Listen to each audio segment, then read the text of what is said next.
Hello, and welcome to today's webinar on reverse engineering with T-Splines 3 for Rhino. I am Matt Cederberg, CEO of T-Splines Inc., and I'm joined on today's webinar by Skye Greenwald, owner of School Street Design. Today we will be introducing new reverse engineering tools in T-Splines 3.3 for Rhino. T-Splines 3.3 for Rhino is currently in beta, available on our website forum, and if you have a license of T-Splines for Rhino, you can download this and use it. We expect to commercially release it in the next couple of weeks. This will be a free upgrade for everyone that has T-Splines 3 for Rhino. The goal of today's webinar is to show how to apply a watertight T-spline surface to a scanned mesh. Skye's presentation will be pretty expansive, ranging from discussions about shape and accuracy to the nuts and bolts of how you actually run the commands. As he demos the software, he will introduce how T-Splines can be used in 3 reverse engineering use cases.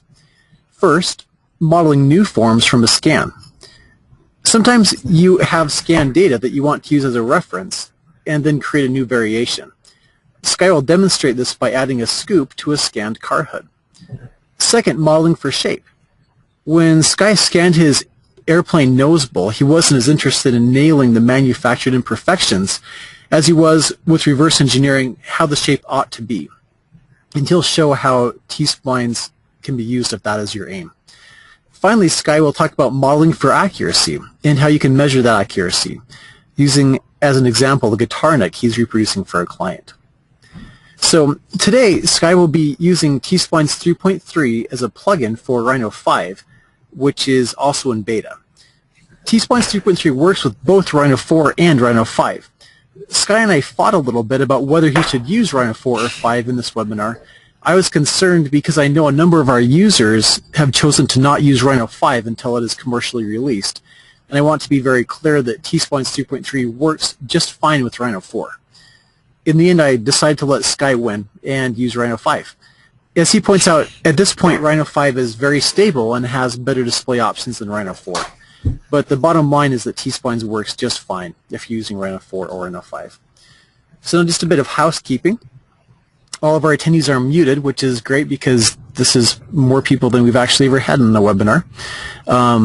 But we ask you to use the chat box liberally. We're glad a lot of you have already jumped in and said hello. We've got quite a few staff here to respond to your questions throughout the webinar. So if you have any questions at all, please ask them, and Skye can we can answer those in the back channel without interrupting Skye. If you prefer tweeting, we can see there as well. We're at T-Splines or pound T-Splines, and we are recording the webinar and we'll post it on YouTube. So with that, let me introduce Skye Greenwald. Skye is the owner of School Street Design Company, where he specializes in custom design and fabrication of carbon fiber parts and 3D laser scanning. Skye has an uncommonly deep understanding of both the CAD and fabrication sides of the design and engineering process, and he blogs prolifically about his work at betterlivingthroughcnc.com. Skye is available for custom projects, and you can reach him at schoolstreetdesign@comcast.net. So with that, let me turn the time over to Skye. Okay.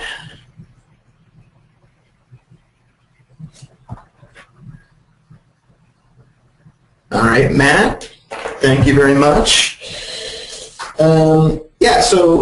Thanks for the introduction. The first thing that I want to talk about is actually my old workflow, what I was using before and how it left a lot to be desired. Matt, let's go to the next slide, please. There we go. So up until about 3 weeks ago, I was using a ferro mechanical arm for all of my input scanning of parts. I do a lot of composite parts. And what I found with a mechanical arm was that the workflow left a lot to be desired.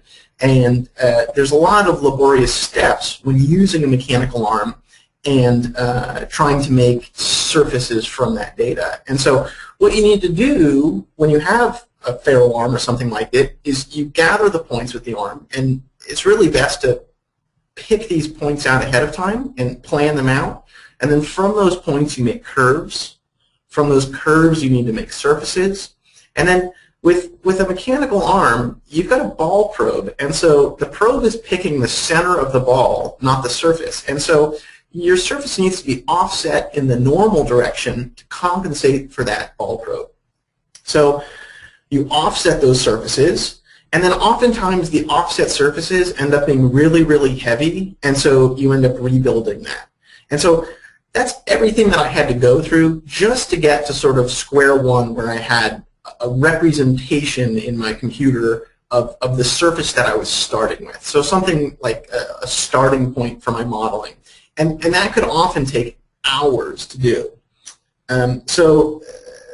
About 3 weeks ago, I took delivery of a new handheld 3D laser scanner. Now let's go to the next slide, Matt. I purchased a Creaform Exoscan, which is a handheld 3D laser scanner, and it exports out of the software a stereolithography mesh. And that imports very nicely into Rhino. And I don't know if it's just my good luck or what, but within the same week of taking delivery of this scanner, Matt announced that these retopologizing tools were coming out.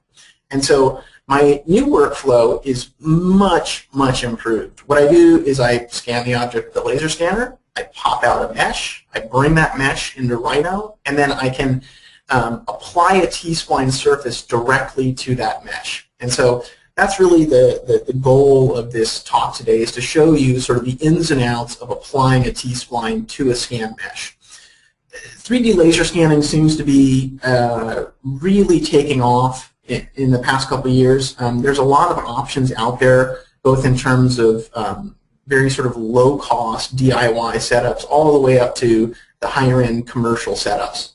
And a lot of these laser scanners can output a stereolithography mesh. It's a very common output format for these scanners. So it's really nice that the T-Splines works directly with these meshes. Okay, let's go to the next slide. And so one thing I want to say is that, yeah. Oh, that's actually all the slides that we have for you, Sky. Yeah, you're right. Let's go to Rhino. It's time to go live. Let's go to Rhino. Okay. And you want to send the screen over to me? There we go. Show my screen. Okay. There we go. And Matt, can you just verify for me really quick that you can see my screen? Yep. Okay, great. So one of the things that really I really enjoy about T-Splines is that there always seems to be more than one way to skin the cat with T-Splines. You can come up with all of these different workflows, different ways of solving problems, and that always just sort of adds one more tool to your toolbox in using T-Splines. So what I want to mention is that the workflows that I'm showing today are the result of about 2 weeks of playing around with the retopology snap. And so I would say that these workflows are very young in their existence, and I wouldn't be surprised if a year from now I'm doing something completely different. But these are really good starting points and a really good basis for understanding the retopologizing snap and how you can integrate it into your workflow. So really quick, just to go through some of the things that I've been working on. I did a scan of my car hood yesterday, and just really quickly, in about 15 or 20 minutes this morning, created a scoop as an add-on component to go onto my hood. And air scoops is one of those things, like these inlets, I just love doing in T-Splines because they come out so natural looking, they're really fun and intuitive to edit, and doing them in a standard, nurbs commands like using lofts and sweeps and whatnot is just really, really much, much harder. So, I was able to, in about 15 minutes, come up with this, really nice, slick-looking car scoop and have it made up nicely to my scan mesh. Another thing, as Matt mentioned, I scanned the nose bowl of my Cessna and was able to really quite easily, relative to the difficulty of modeling these nose bowls, make a really nice T-spline to fit onto it. And this is, again, one of those things where cowlings are notoriously difficult to model in Rhino, just using standard Rhino commands. But they're so gratifying to do in T-splines because it becomes a much more natural, intuitive way of dealing with the openings and the inlets and the way that the surfaces flow into each other. So this is something that I would think would be quite onerous in standard Rhino commands, but is really, really fun to do in T-splines. And then another project that I've been working on is refitting a T-spline to a laser scan of a guitar neck. I have a customer who wants me to scan in some hand-carved necks and build a library of those parts. And so this is something where modeling for accuracy was really important. What we're trying to do is model as close as we can that scanned mesh and come up with a really, really nice, accurate representation of the mesh surface with a T-spline. Okay, so those are some of the projects that I've been working on so far in the past couple of weeks. One thing that you'll notice is that the way that I have this viewport set up is a little bit different. First of all, hey, Sky. Yeah. Before you kind of jump into this, we just got a suggestion. Do you want to maybe move the T-splines toolbar from the top and either just hide that and use the menu, or just drag it to the side? That way we can see more of your screen. Yeah, that's great. You can dock it to the sliders. How about that? Okay. Perfect. Yeah, let me dock it over here. How about that? Great. There we go. And actually, there we go. How about that? Beautiful. Good suggestion. Okay. Okay, so it's a little bit tricky to deal with both the mesh and the T-spline in the same view when essentially what you want to do is see both of them at the same time. And so I spent a lot of time playing around with the viewport settings, and I came upon what really works for me. This may not work for you, but this is for me the best way of dealing with it.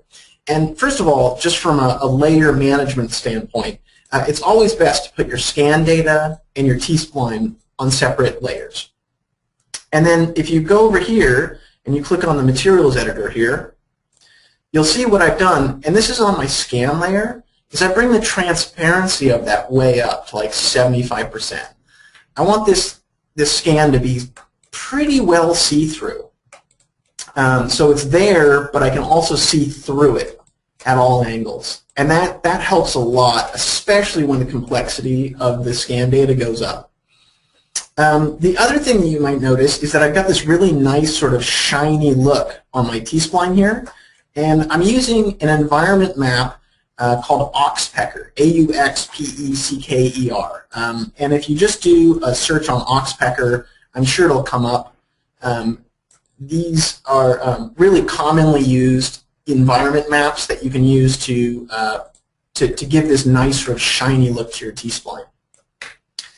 And then the last thing that I've done is I've gone into my properties and I've really tweaked the appearance settings. So if you go to Rhino Options, Appearance, Advanced Settings, I'm in rendered mode. And the reason why I'm in rendered mode is because rendered mode allows me to do that transparency. And so if you're in rendered, you want to check Show Isocurves, and that's going to allow your T-spline edges to show up in rendered mode. And you also want to check Show Mesh Wires. So if I uncheck this, my mesh essentially disappears. And then the last thing here is if you go to Objects, Meshes, what I like to do is I like to use a different color for my mesh wireframe. I like to use this dark gray color right here. And I set my wireframe thickness, the pixels, to 1. And so this is something, like I said, this is kind of a trial and error method that I arrived on. And what's nice is that you can really get in here and sort of see what your T-spline is doing and what your mesh is doing at the same time. And what you'll notice is that I often put the mesh on its layer is locked. And so that way I don't end up grabbing it and moving it around or doing anything like that. Okay, so those are the sort of the general housekeeping things. The other thing that I should mention too, one of the idiosyncrasies with scan data is that a lot of times it comes into Rhino or whatever program you're using in a very sort of arbitrary orientation. And so you can either orient your mesh to your standard C-planes, or you can create custom C-planes for your mesh. I actually like to typically create custom C-planes, and the reason is that if you ever need to go back and redigitize or rescan some data, and you've moved that data in Rhino, your previous data, you're going to spend a lot of time trying to figure out how to line the two pieces up again. And so I oftentimes will create a custom C-plane, and then I'll save that C-plane off here named C-planes. Okay, so those are really all the sort of housekeeping things. Now let's talk about the basics of this retopology snap and how it works in the different settings. Okay, so let me hide this hood scoop. And what I'm going to do is I'm going to start really simple with this hood, and I'm just going to make a plane. Okay, I'm going to make a plane, and my plane is right down here. Let's bring this up. Okay, so I've got this plane. Let me get rid of these creased edges here real quick. There we go. Get rid of those verts on the edges. Okay, so I've just got this 2x2 plane, and I want to stick this down onto my hood. Well, what you do is you go into the all commands here. Okay. And we go to Retopo snap settings. And actually there we go. There's the all commands. So there's the Retopo snap settings. Let me bring this up again. It's right here. And you set Retopo to yes, and you've got two options. The first option is to snap in view, and then the second option is a Retopo offset. We're going to come back to the Retopo offset in the latter half when we talk about accuracy. But right now we're just going to concern ourselves with this, the view. And so if you click on this, you can toggle it. There's two different modes to snap. And the first is the view snap, and the second is the world snap. I would say that these are kind of misnamed, and I like to think of them differently. I think of view as a camera snap, and I think of world as a nearest snap. And so let me show you what that means. I'm going to set it to view. My Retopo snap is turned on. And I'm going to go here and I'm going to select my surface. And I'm going to move all these points. Now, it doesn't look like from where we are that this surface really moved. But when I go and select it, let me select this. Oh, dang it. That wasn't what we wanted. Let's bring that back up. What you can see is that this surface snapped all the verts down onto the mesh, and it did it in a way that was based on my camera angle before I moved it. And so the view you can think of, here's a great illustration. If I go all the way like that, and I just do a little bit with that point, it doesn't look like it's done all that much until I move here. And you can see what it's done is it's taken a straight line from my camera angle, and it's taken that point and it's just hit whatever point on the mesh that intersects that. And so that's what the view snap is. And so I really think of the view snap as a camera snap. So let me show you what the world snap is. So the world snap, I'm going to go back into my Retopo snap settings. I'm going to set it on world. hit enter. Okay, I'm going to grab all these verts again, and I'm just going to give them a little bump. And you see, I'm going to have my angle like this, but what it's done is it's pulled them all down in a very sort of predictable manner right down onto the surface. And so really what it's done in the world snap is it's found the nearest points on the mesh to where the verts are, and it's snapped them down. And then what's really cool is that you can grab the manipulator, and however you want, you can reposition this thing on the surface, and it will continually re-snap itself into position. And so you can use all your standard scale and manipulate and move manipulators, and this surface will automatically, as you go, continually re-snap itself onto the mesh. So I would say about 95% of the time I use that world snap because I find that the view snap, when I'm editing, tends to do things that are a little bit less predictable. And so, but let me show you one instance where you would want to use the view snap to get started. I'm going to create another surface, just another primitive. And let's bring this up again. Okay, and so these isocurves are nice and straight, and if I want these isocurves to be nice and straight on my surface, I can actually use the view snap in like a top or a side view. And so I'm going to go again into my Retopo snap settings, and I'm going to snap them on view and hit enter. And then I'm going to grab all these points here and just give it a little nudge. And now what's happened is it snapped the surface down onto my mesh in a nice, orderly fashion. Everything's running sort of in X and Y, which is very nice. And so this car hood that I showed you earlier, let me just delete this off. This car hood, the scoop, was started just that way. I made a grid. I used the view snap to snap it down in the top view so that these lines would be nice and straight. And then I just cut a hole in the center, disabled my Retopo snap, and extruded this hood out of here. Okay. So I should say, you know, we're starting this modeling for shape. If you're new to T-Splines, what you have to understand is that you need to start first by figuring out what kind of topology is going to allow you the final shape that you want.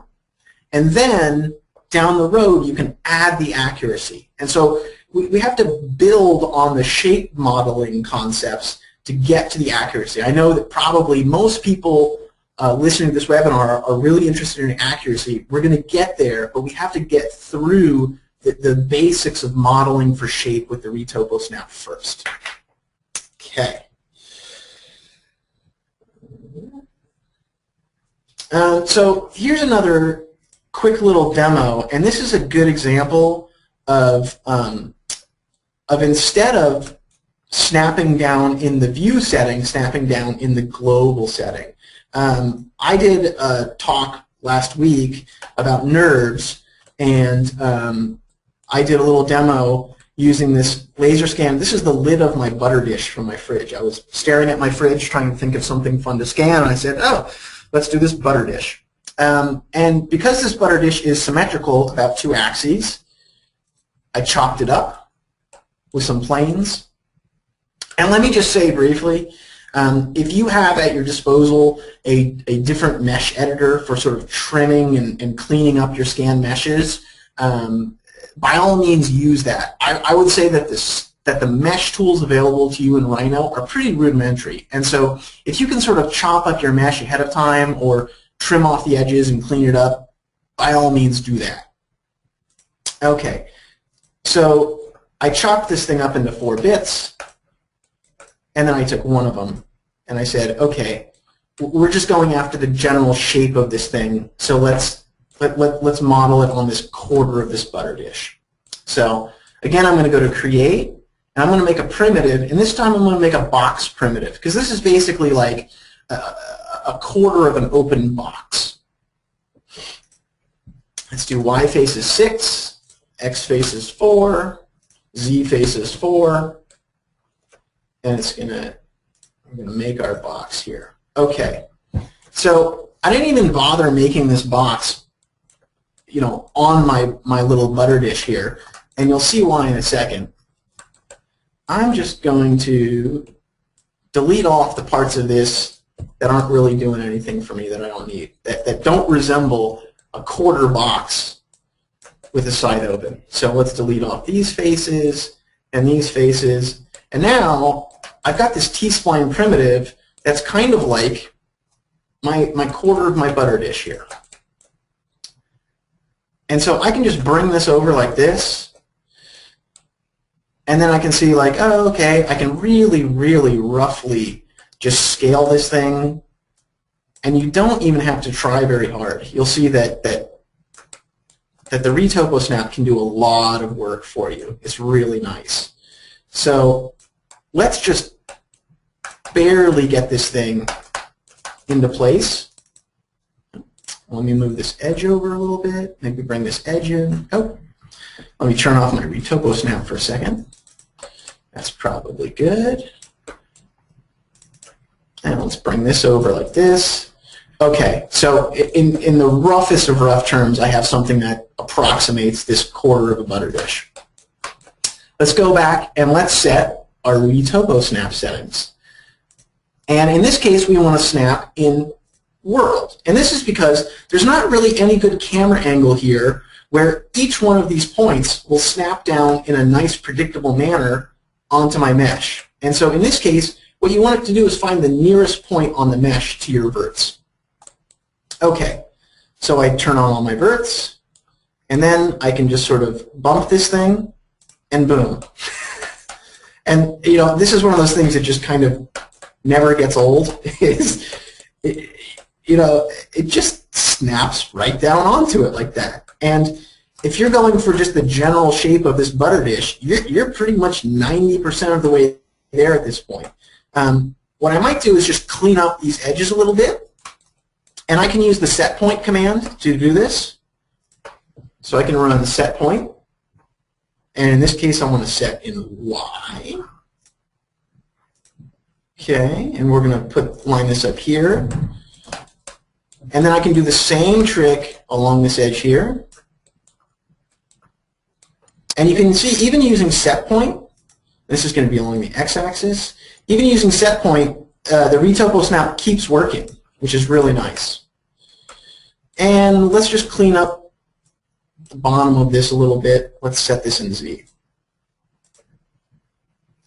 just to get a nice even thing on here. Okay, now one thing that you might notice, let me turn off the scan, is that sometimes the ISO curves go a little bit, as we would say, wonky. You see this one, how it's pulled down? Juan taught me a really, really great trick on how to reduce this this ISO curve waviness, or wonkiness as we call it. You bring up the scale manipulator, you grab all the points that you want to straighten out, and in this case, you reduce the scale in the z-axis. This is one of those tricks that I use all the time. And what's nice is that, again, it's continually re-snapping to the scan mesh. And so we can run this on this one too.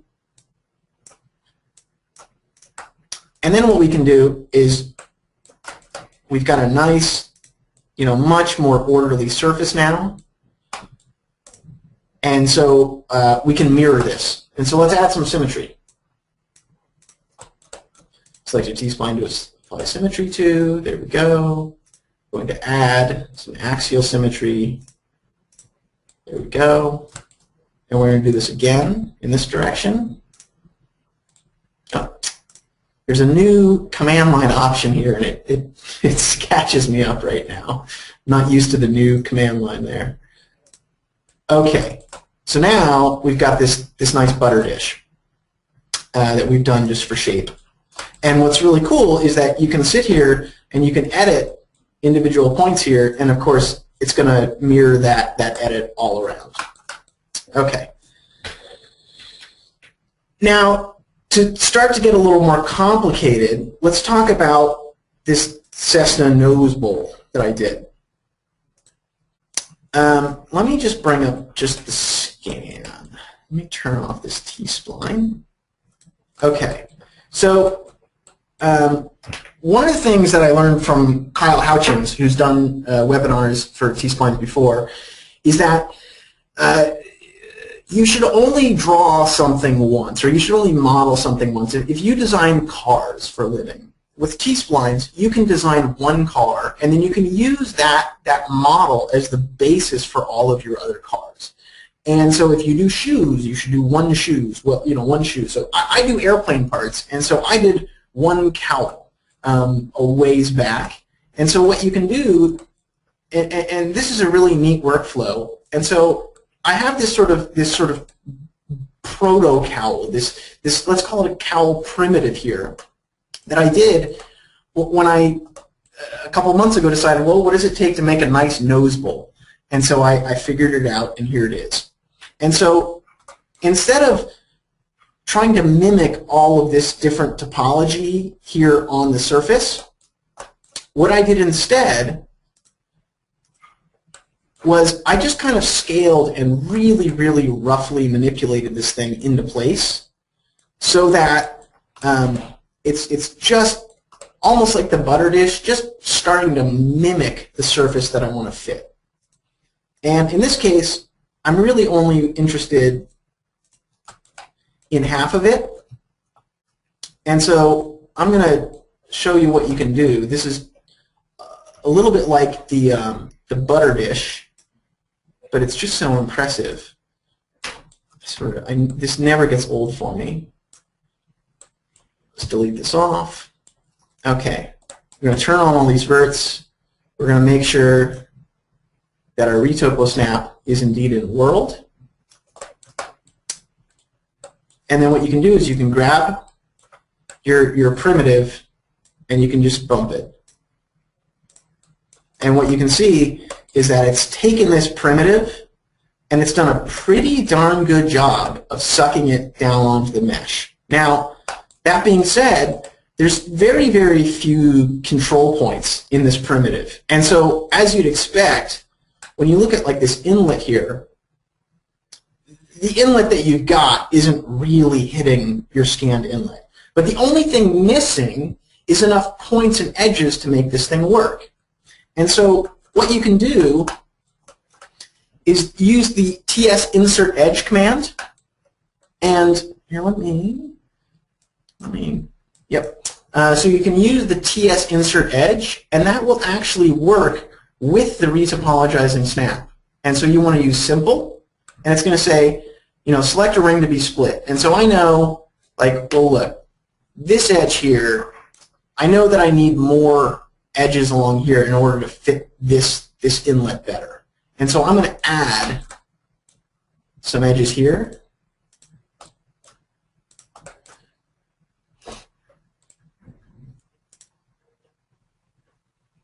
And the Retopo snap was on when I did that. And so what you can see is if all we're going for is the general shape, it's already pulled that T-spline way closer than it was before.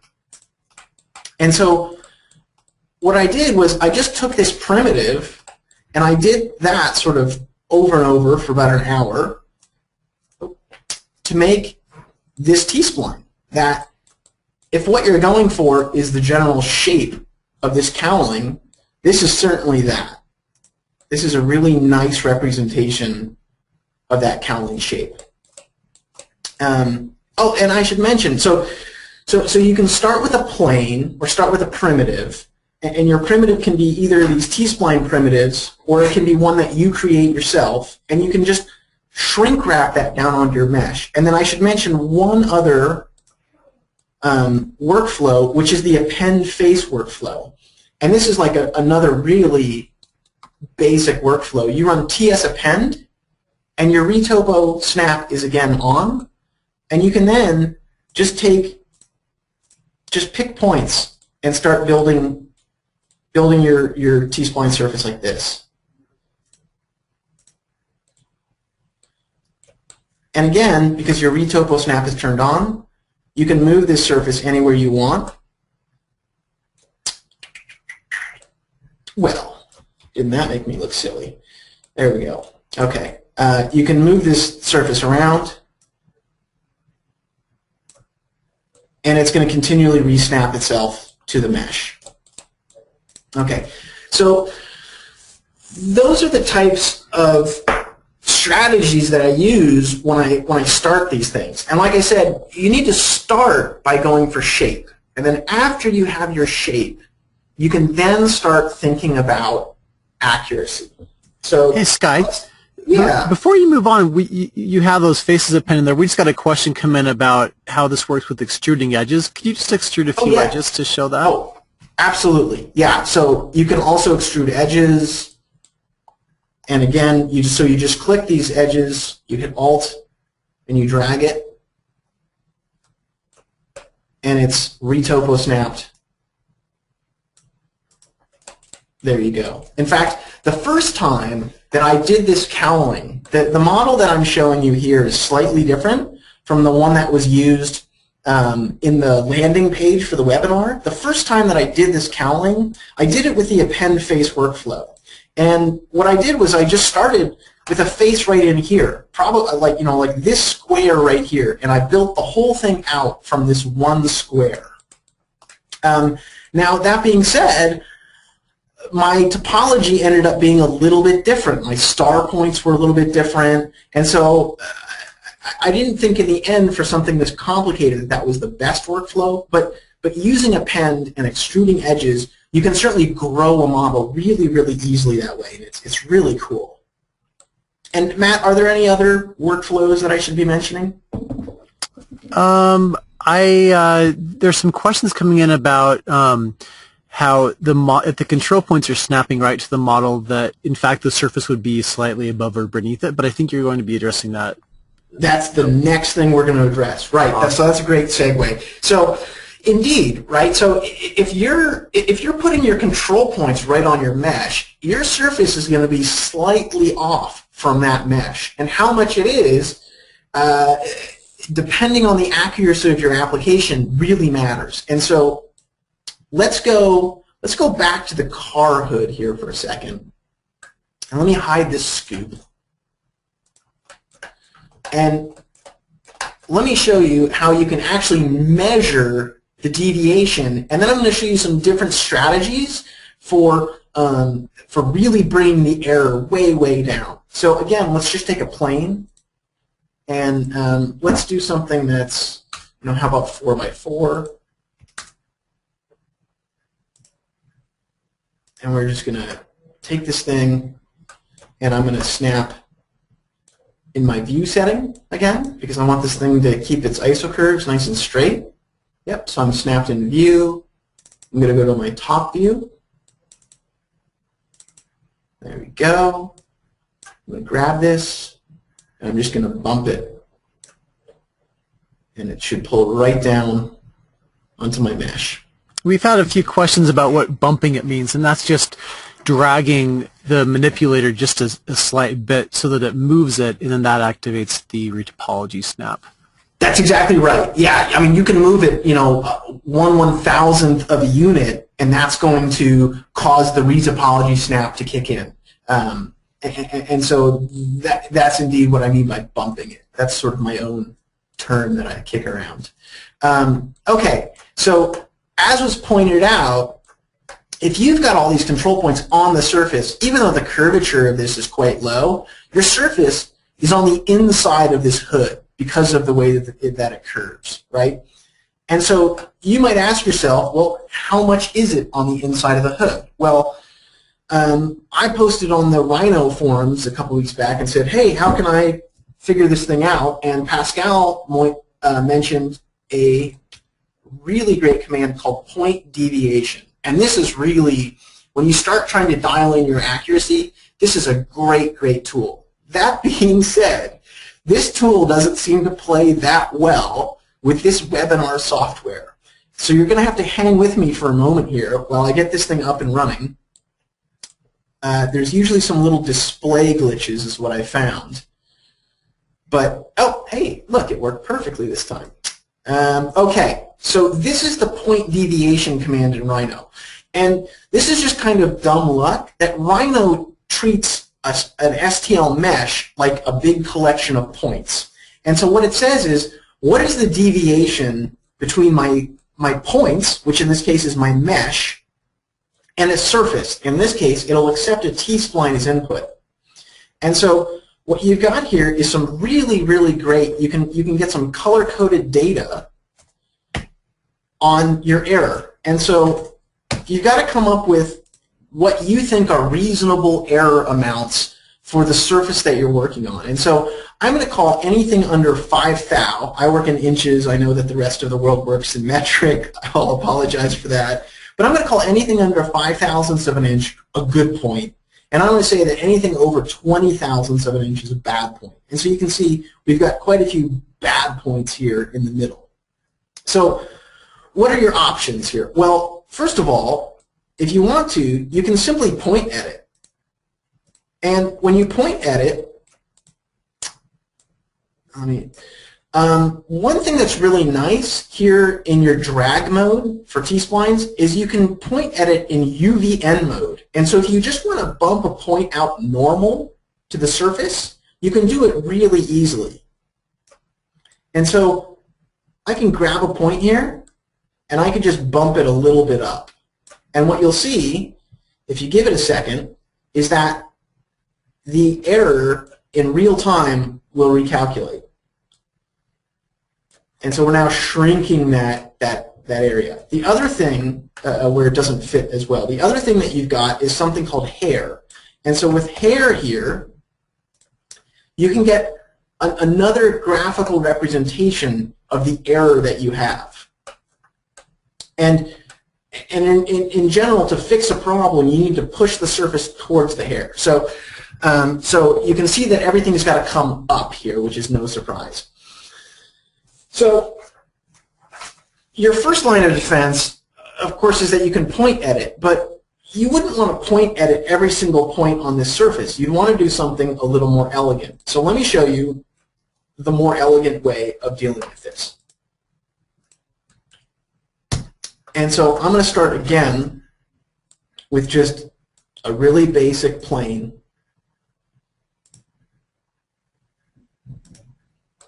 And I'm going to again use my view setting.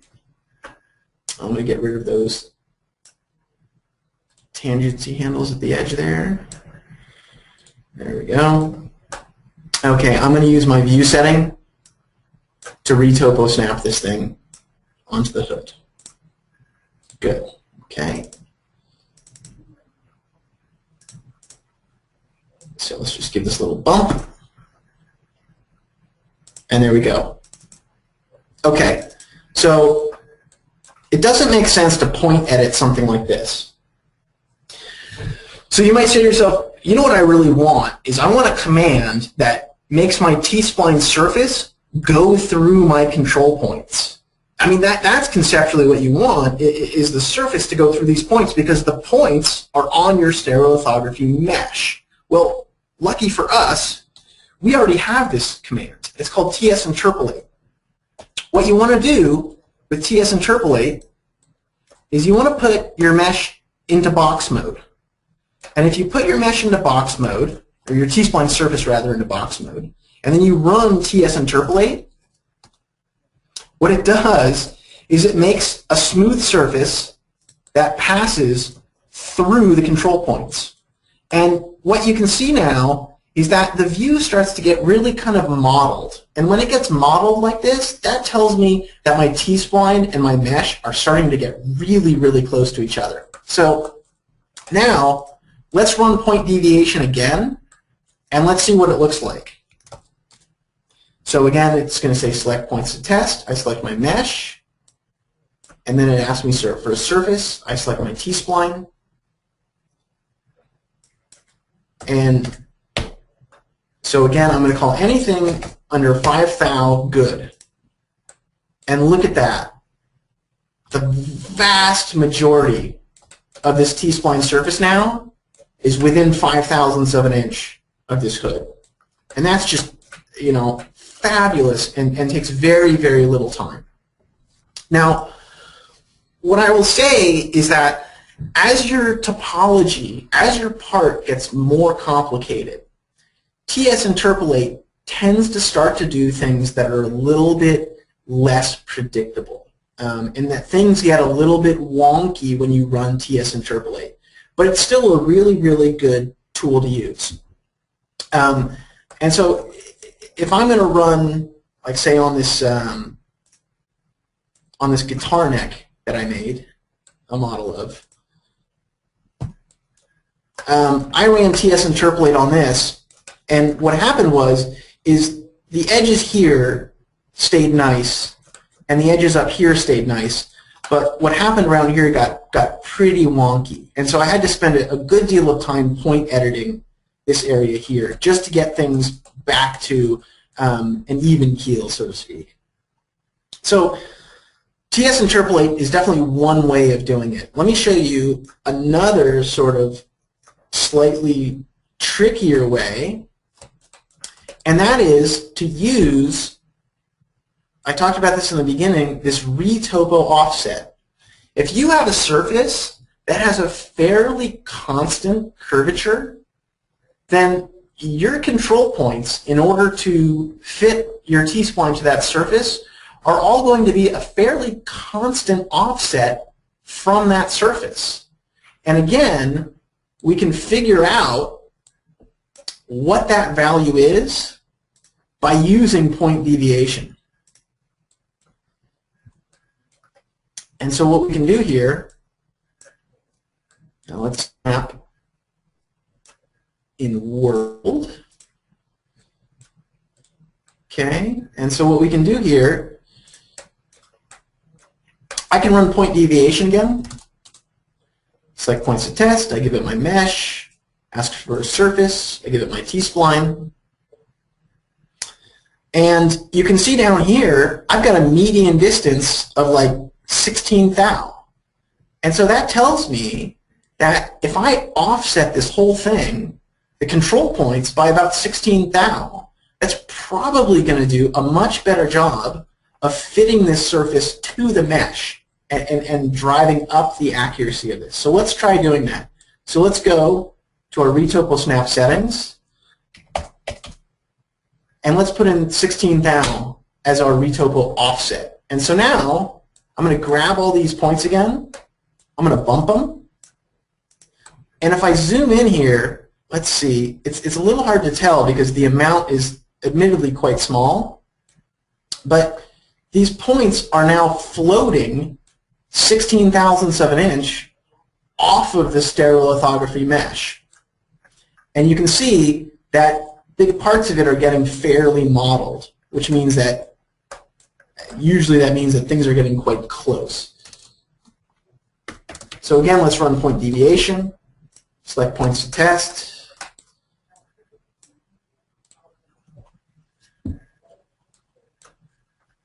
And let's, again, 005, 0.02, apply. And so what's nice about this is that the offset will reset itself. Well, really, you can move this thing around still on the surface, and it's doing a better job of fitting to that surface than it was before. You know, most of this stuff, it looks like, is within about 10,000ths of an inch to the surface, which is pretty darn good. Okay, so, and then one other way that you can drive up the accuracy of these is to use subd. And so you can subdivide any surface, and when you reach a certain point density, the points and the surface start to converge, or they get close enough that they're going to be within your error tolerance of whatever you're shooting for in your file. So let me show you how that works. So if I go to Modify, and I go to Subdivide, and I run Subdivide Simple, you can see that now there's a Retopo snap, and my Retopo offset is in there. So I'm going to grab these faces, and I'm going to subdivide them. And now, in fact, actually, what I'm going to do is I'm going to turn off that Retopo offset, because the idea here is that we're actually trying to use Subdivide to force this thing to fit the surface better. So let me just move this real quick. Okay. And again, I'm going to run point deviation. And so these points are sitting now back on the surface of the mesh, but I've subdivided this surface. And again, what you can see is it's fitting much, oh, dang it, why'd you disappear on me there?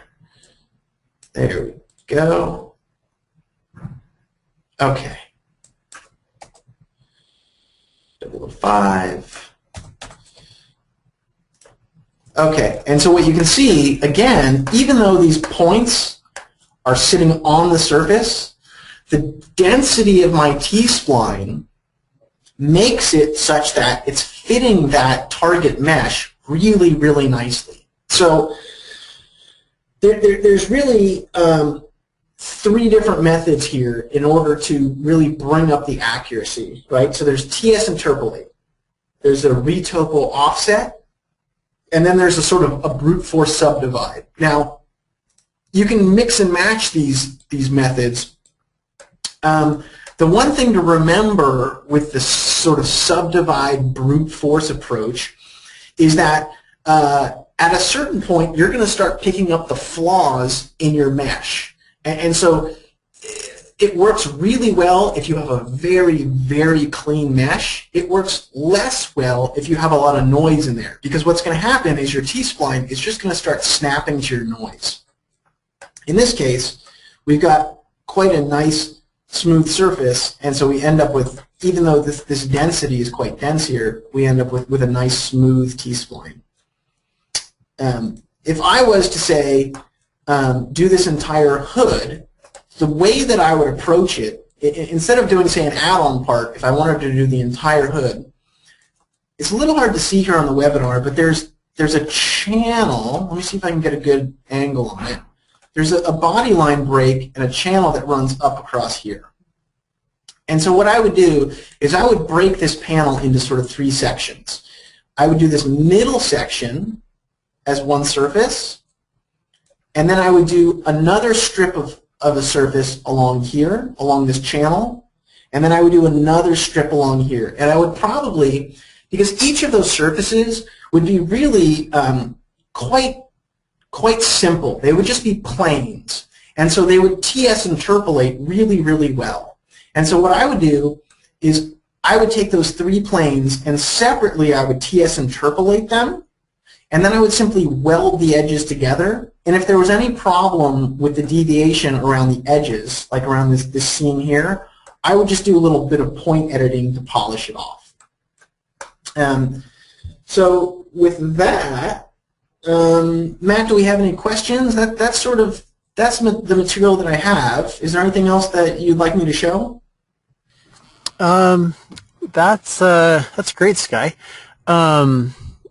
I've been a little distracted. Did we get to the guitar body? Oh, okay, the guitar neck. Yeah, let me talk about that.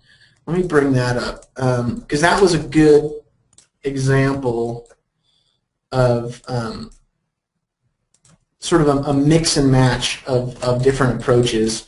You can see on this, so this is half of the mesh that I've split in Rhino down the middle of the scanned guitar neck. And this is a hand-shaped piece, and so the idea is to make a sort of like an idealized computer version of this hand-shaped piece. And so One of the things that's nice, of course, is you can just model one half of it, and you can run a symmetry plane down the middle here. Again, if I run point deviation on this, what you can see, select points to test, I click my mesh, and I click my T-spline, give it a sec. There we go. Oh, see now it's going to be a little cranky on me. Let me open this, run this again.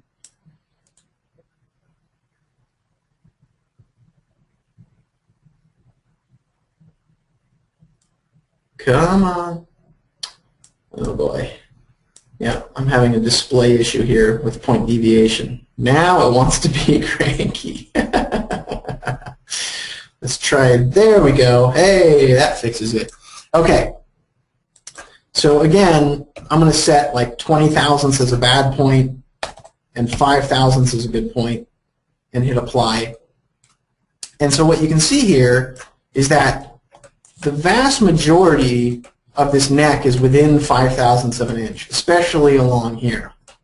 And then if we want to, we can go in, and this is a perfect case for where you want to use UVN point editing to simply bump these verts around a little bit. And so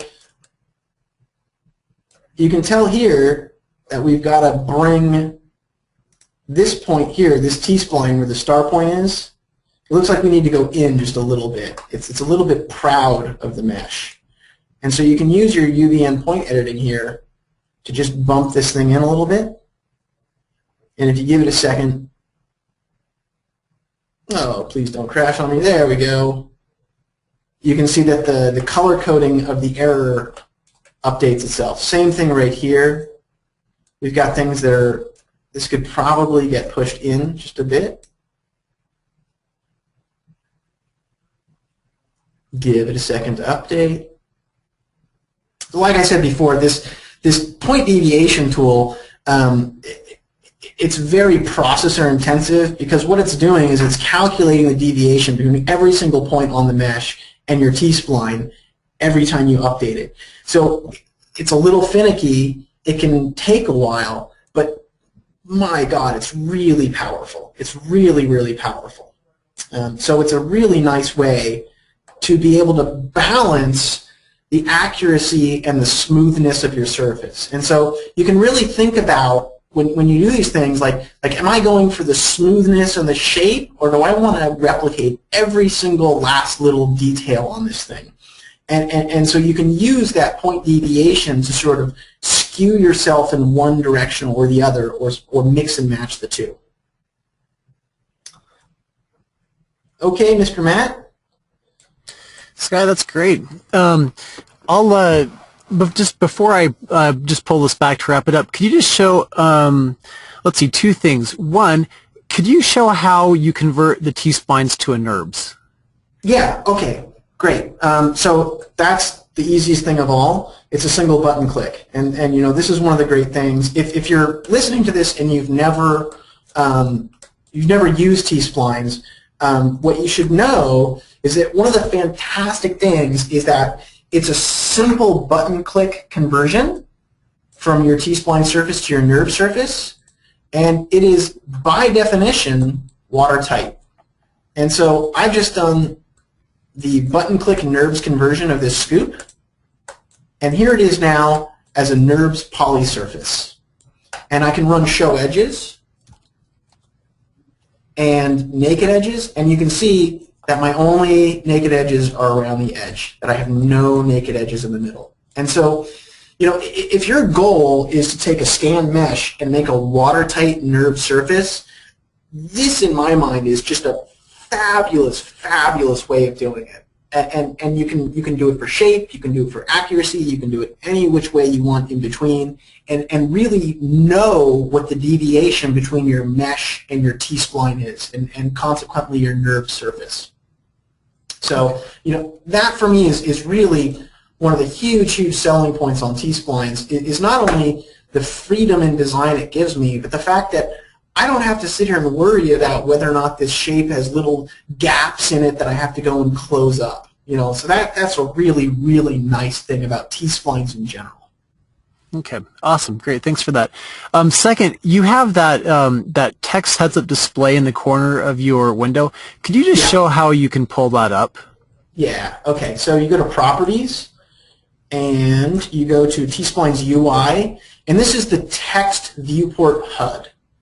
And so this is the one that sort of floats over the display, and then there's this auto show window that's this. So this is the, let me see if, there we go. So this right here is the new style HUD, which I personally don't like as much as the old style HUD. And so if I go back to Properties, and I deselect that, okay, now when I turn on T-Splines, that old style HUD, or the new style HUD doesn't show up. Yep. And just one note, in version 3.3, this heads-up display, the text one is what we had in T-Splines version 2, and we had enough people say that that's what they still wanted to use that we've gone ahead and kind of resurrected that and updated that, so you can turn on Retopology Snap in that heads-up display as well. Yeah, and is it in the future? Are we going to be able to toggle between view and world in this window as well? Because that would be really nice. Yeah, since you said it in front of everyone, maybe we'll do it. Yeah, it's just a matter of keeping it as small as we can. But absolutely. Yeah. Okay. Well, let me just wrap things up, and then we have some time for questions. Okay. So let's see. Just let me close this. I just wanted to say thanks everyone for coming. If you don't have T-Splines yet, you can get a copy at tsplines.com/store. We also have a 25 saves free trial, and there's a link to that on the store as well. If you do already have T-Splines version 3, then T-Splines 3.3 is a free upgrade. There's quite a few other new tools that Sky didn't show today, and you can get an update on what those tools are at our website at the forum. We'll be releasing this commercially in a few weeks, but if you want to give it a go now, please go ahead. Contact us if you have any questions, info@tsplines.com, or just give us a phone call. We love to talk T-Splines and answer your questions. And speaking of questions, we can stay around a bit longer, so there were a lot of questions that came in. I think we got most of them answered, but I'll turn the time back to Sky. And do you have a few more minutes, Sky, to answer some questions? Yeah, absolutely. Yep. Okay. Maybe to start it out, let me just make Sky the presenter. And one question that we had is, will this Retopology Snap work on closed surfaces as well as most of these today were just open surfaces? I don't know if you've actually given that a try, Sky, but I haven't. There's no reason why it wouldn't, because it's going to simply snap to the nearest point on the mesh. Yeah. And I don't think that it matters whether or not the mesh is closed or open. It's just going to look for that nearest point. So I haven't tried it. My hunch is that it definitely will work. Yeah, and that's the answer, is that it will work. I guess I just realized you probably don't have an example pulled up for that, but yeah, because most of my stuff, the laser scan meshes they're never going to be, airtight or watertight. That's sort of one of the reasons why you go and do this retopologizing. Okay, and actually Ryan Mold just typed in that he just tried doing it on a PEEP 3D scan, and he made a box and wrapped the T-Splines around it, and it worked. It just needed some tweaking. So nice. Let's see, another question that came in, and let me see if I can scroll up and actually see that question, was how you deal with hard edges in the T-Spline, and if you've had any experience working with those. Yeah, so I'm going to take the definition of hard edges to be creases. Sure. Yep. That seems like to me what the user is asking, and so there's the TS crease functionality, and what you can do. Let me show you how that works. Let's let's see, yeah, that'll do a nice little fade back in. So if I just take an edge here, and I go modify, and I go TS crease, let's drop this. Here we go. Let's make sure that my mesh is locked again. There we go. And let's see what happens. Oh, I got to turn off my Retopo snap. There we go. You know, I'm just throwing this on here for giggles. So what you can see with T-Splines, let me crease this one as well. Maybe this one too. Let me do a nice longer crease. Yeah, and while you're setting that up, Sky, just I guess a clarification from David, who asked the question, was if the scan had a hard edge, how would you model around that? Oh, I would certainly line up my edges of my T-spline surface along that hard edge, and I would either use TS crease, which you can see here. You can add a nice edge to your model. And so you can do a really hard edge with TS crease, just like that. And so I would line my verts up along that hard edge. Or if you want something softer, what you can do is you can just add extra rows, extra edges along this edge right here. Yeah, and there's actually a new command in T-Splines version 3 called the bevel command, which I don't know if you've even looked at, Sky, but I think that could also be helpful. I've been too busy working on the retopology snap, so I haven't even looked at it. I'll check that out. Yeah. Let's see. I know that there's other questions. Okay, here's another question that has come in. How long does it take you to scan something like your car hood with the laser scanner? 1 to 2 hours. Yeah, it's about 1 to 2 hours. And do you still need to put like location decals in when you're using the scanner?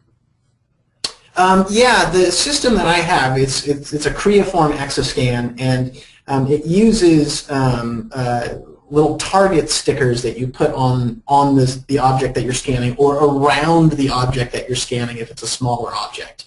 And one thing, you know, this is sort of like a little bit of an aside, but when I was using a mechanical arm, the tricky thing is that the entire thing runs off of the reference between the base of the arm and the part. And so the base can't move and the part can't move.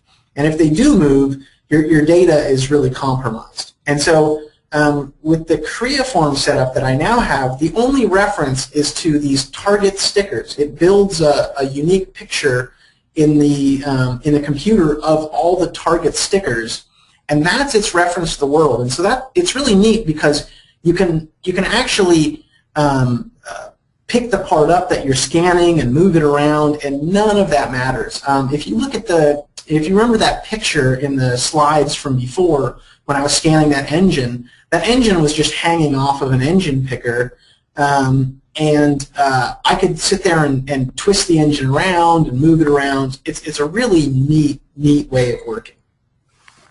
So. Okay. Let's see here.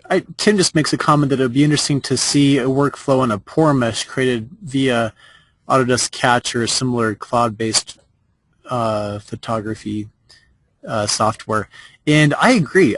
There's a lot of cool new technologies out for capturing, for doing scanning, and Tim or anyone else, we'd love to see your results if you post those on the T-Splines forum as to what works well, best practices, suggestions for doing stuff like that. Yeah, I agree. I think it's really fascinating what's being done with photogrammetry and creating meshes. You mentioned it, but I forget the name of the Autodesk sort of lab product. They've got this sort of beta product where you can take photographs and turn it into a mesh. One thing that's really nice about this retopologizing snap is that your mesh doesn't have to be perfect. You can have holes in it, and it doesn't really care that much as long as you don't, stick the vert straight in the middle of the hole. So I would imagine that you can use these, like the David laser scanner or this Autodesk software to create meshes if accuracy is not your primary concern. I would imagine that you could use them and not even have to really polish that mesh off and be able to still rebuild your T-spline on it in a really, really effective manner. So, that's one thing that you can remember is that your mesh doesn't have to be watertight, but your T-spline that you put onto it will be. So, it's a fantastic way of dealing with even, what you could term to be relatively dirty data. Okay. Sky, here's a question. How big was your STL file of any of these scans? They're all between 10 and 20 megabytes. So that's not bad at all. Yeah, not too bad.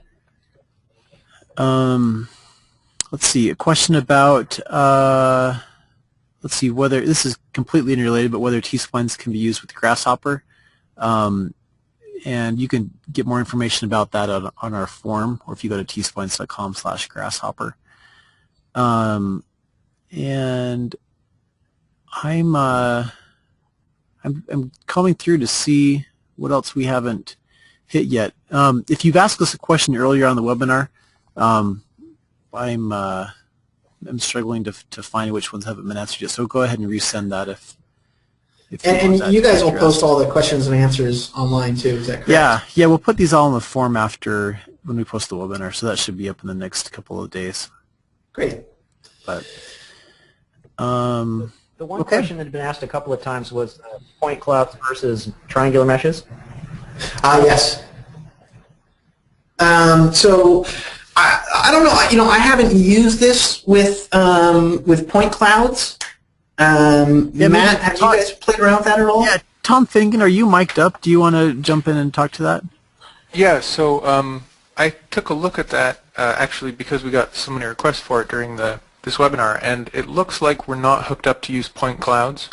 Some of the things like the offset wouldn't work because we're offsetting along the normal and points don't have normals in Rhino. However, I think we should be able to get something decent working pretty quickly. There's another workaround. There's a Rhino command called mesh from points, and I used that when I was looking at laser scanners. Some of the laser scanners only put out point clouds, and I was looking at what it would take for me to process that into a mesh. And what I found was this Rhino free plugin, mesh from points, often does a really, really good job. And so if you have point clouds, try using Rhino's mesh from points, and that'll probably get you something that's good enough that you can use the Retopo snap on top of it. Yeah, but also to clarify, Tom, will the Retopo snap work on T-splines and nurbs, or do they need to be meshed first? It'll work on anything that's a polysurf. So if you're if you have a T-spline or a nurbs, you should be fine. The only thing that it doesn't work is it doesn't snap to its own surface. Like if you've got a point on a T-spline, it won't snap to itself. But sure, that makes sense. That's probably for the best, right? so it doesn't crumple onto itself and and become pretty worthless. Okay. Okay. Well, Matt, should we wrap it up? Let's wrap it up. Sky, thanks again for doing this. We really appreciate your putting the time into both using this beta software and showing what you're doing with it. And we look forward to getting this released and out to everyone in the next couple of weeks. Great. Well, thank you very much as well. I hope that people found this to be really informative and exciting. I know I get really excited about this stuff. And again, as Matt mentioned, I've got a blog at betterlivingthroughcnc.com. And I post a lot of stuff on there about T-splines and now about laser scanning and meshes. And so if you're interested in any of those things, by all means, check out my blog, drop me a line. Yeah, you know how to get a hold of me. Okay, great. Thanks.